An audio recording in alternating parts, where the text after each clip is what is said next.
They say there are some smiles that are not meant to bring comfort. Some smiles are warnings. In the village of Oguta, everyone understood this truth, because if you ever met a woman in the forest who smiled without blinking, you were already too late. Night did not fall gently in Oguta. It crept in. As the sun disappeared behind the ancient Iroko trees, shadows stretched across the red earth like long fingers searching for something to touch. Mothers called their children indoors before the moon fully rose. Doors were locked early. Fires were kept low. Everyone knew that after midnight, the forest smiles back. No one spoke openly about her. Not the elders who carried generations of wisdom. Not the hunters who faced wild beasts without fear. Not even the men who laughed at danger after too much palm wine. But when a child fell sick overnight, when footsteps were heard outside with no one there, when people disappeared without a sound,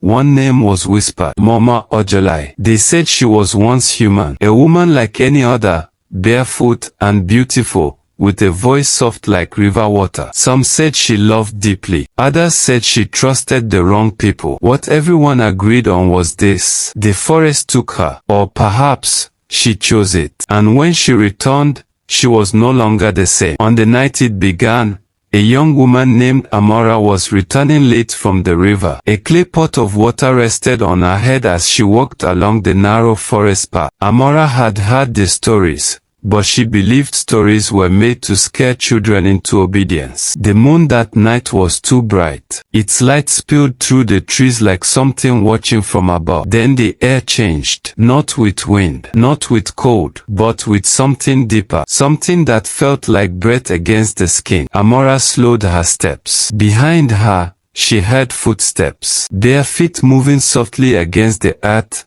matching her pace. When she stopped, the footsteps stopped too. Her heart began to pound. Slowly, she turned. At first, she saw only trees and moonlight. Then a woman stepped forward from between the trunks. She was tall, wrapped in old cloth darkened by time. Her hair hung loose and heavy down her back, but her face made Amora's breath catch in her throat. Her lips were stretched wide into a smile that did not move. Her eyes did not blink. They stared straight into Amora's soul. The woman spoke in a voice that was gentle and warm, almost kind. She asked why Amora was walking alone so late at night. Amora remembered the warnings passed down in whispers. Never greet her, never answer her, never smile back. Her legs trembled as she took a step backward. The woman's smile widened. By morning, Amora's clay pot was found by the riverbank. It was cracked and empty. Amora herself was gone. The village gathered in silence. Mothers held their children closer. Men stared at the ground. No one argued. No one questioned what had happened. They only said that she had returned. That night,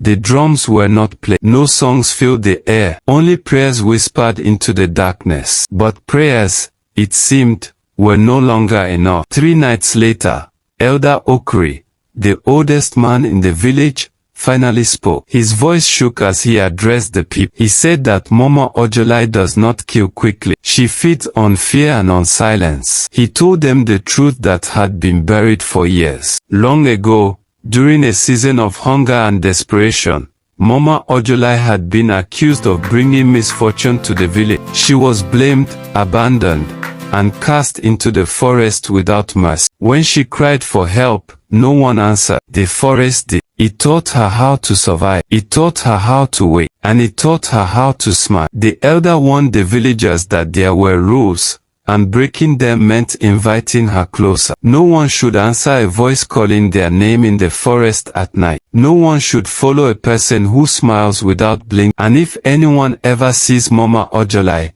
they must never let her see their fear. That same night, a scream tore through the village. It was sharp and sudden, and then it was gone. When the family rushed outside, they found footprints leading into the forest. Bare footprints. Beside them in the dust was a single curved mark, the shape of a smile. Mama Ojolai had returned to Oguta, and this time, she was not alone.